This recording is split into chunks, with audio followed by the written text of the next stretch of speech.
Thank you, Mr. Chairman. Ranking Member Warner, members of the committee, thank you for inviting me here to testify today.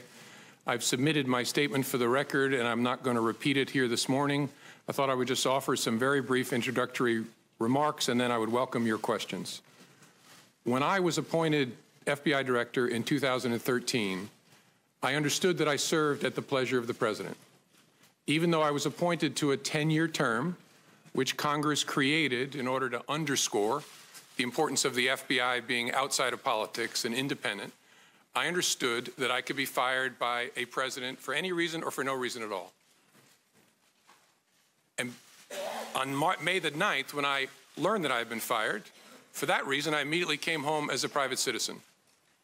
But then the explanations, the shifting explanations, confused me and increasingly concerned me. They confused me because the President and I had had multiple conversations about my job, both before and after he took office. And he had repeatedly told me I was doing a great job and he hoped I would stay. And I had repeatedly assured him that I did intend to stay and serve out the remaining 6 years of my term.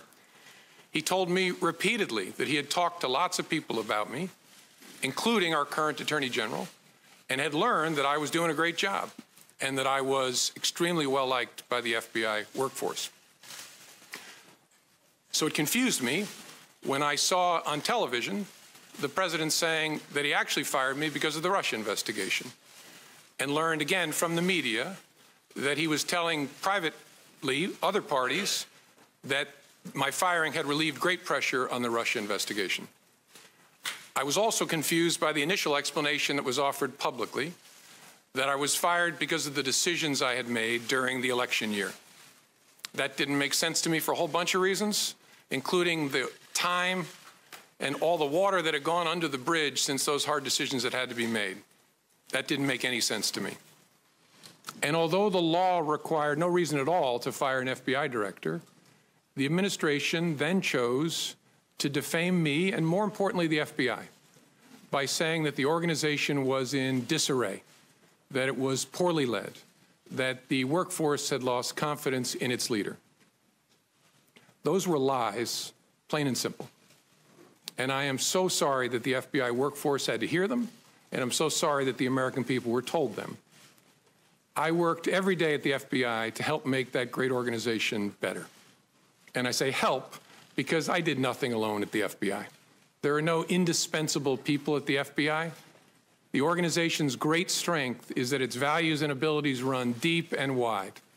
The FBI will be fine without me. The FBI's mission will be relentlessly pursued by its people, and that mission is to protect the American people and uphold the Constitution of the United States. I will deeply miss being part of that mission, but this organization and its mission will go on long beyond me and long beyond any particular administration. I have a message before I close for my former colleagues of the FBI, but at first I want the American people to know this truth. The FBI is honest, the FBI is strong, and the FBI is and always will be independent. And now to my former colleagues, if I may. I am so sorry that I didn't get the chance to say goodbye to you properly. It was the honor of my life to serve beside you, to be part of the FBI family, and I will miss it for the rest of my life.